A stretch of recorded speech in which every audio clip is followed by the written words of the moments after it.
The question people need to ask themselves is, can I control the way others think or feel?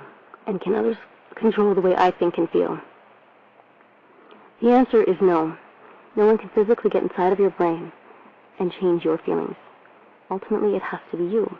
But people can affect the way others think and feel. You have an effect on people's feelings, and they have an effect on you.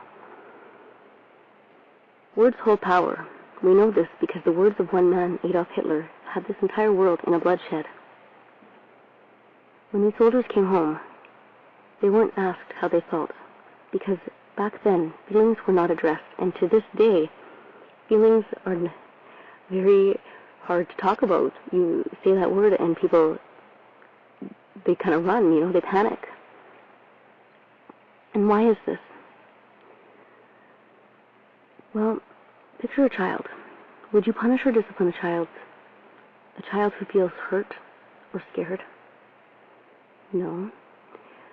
But anger is a cover emotion for hurt, for fear, and for hurt.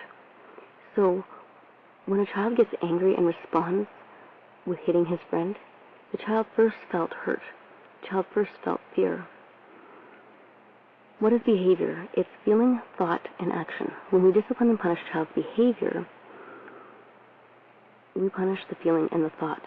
So from our very early years, from the very beginning, our feelings have been punished or disciplined. Unless the parent was able to sit down and ask the child, how do you feel? And that's rare. Children believe if my feelings do not matter, then I don't matter. And that is why we have low self-esteem, no confidence. We have people that take things personally or sensitive, And if a child will feel, if my feelings are bad, I am bad. Well, what's stopping a child who feels bad to doing bad things? He's already bad, he feels. We disable, and that's also to go as the opposite too, because a child who feels bad will also become a people pleaser and not always become the one that does bad things. This depends on how they feel with the parent. Are they in denial? Or are they angry?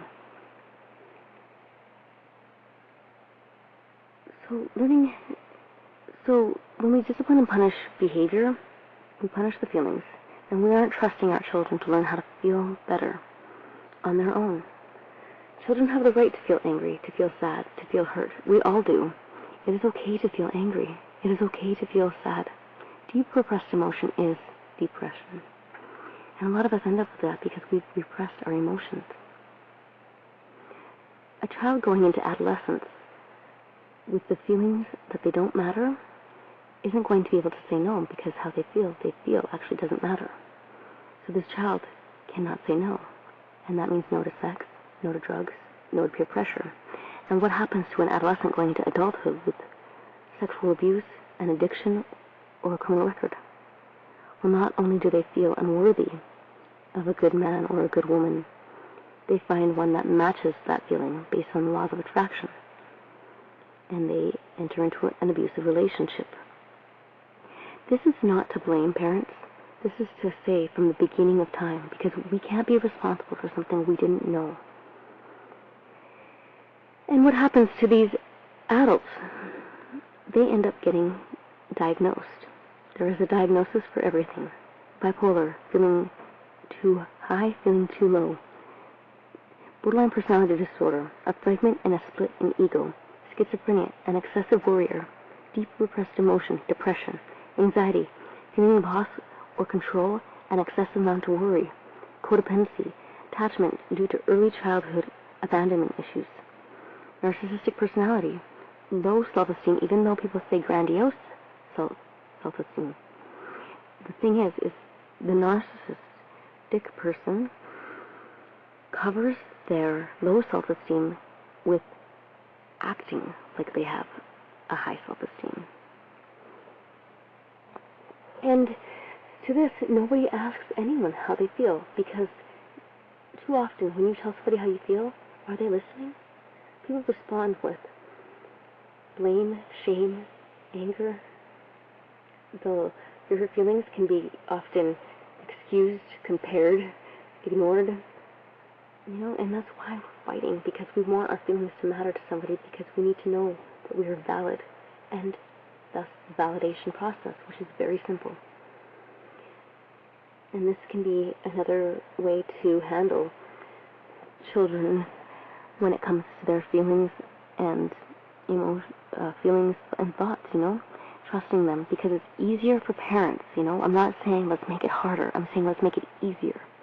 We ask the child, how does it feel to hit your friends or your friend? The child may say good, because that friend had hurt his feelings. Okay, it felt good, but how does it feel to get hit? And how do you think your friend felt? And then you consequence the action. This empowers your child to trust themselves, to know how to feel better when it comes to having hurt feelings. And we can learn from children how to handle hurt. Our children come to us for us to provide safety to. We're their spirit guides, We provide them safety, but we can still trust and allow them to have their own feelings, their own thoughts, their own beliefs, their own values, because it is exhausting trying to control and change somebody else's feelings. Parents are exhausted because it's impossible to do, and right now we are leaving the emotional dark ages and we are going into the new digital era.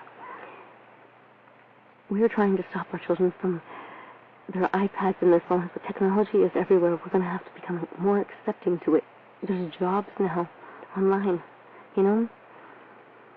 So, unfortunately, it is taking away from the actual good quality time, which I think we all value. And that's the thing is, when we read parenting books telling us how to parent, we're not asking ourselves and following our heart how to parent. And when it comes to family time and stuff like that, trust yourself to know the answer.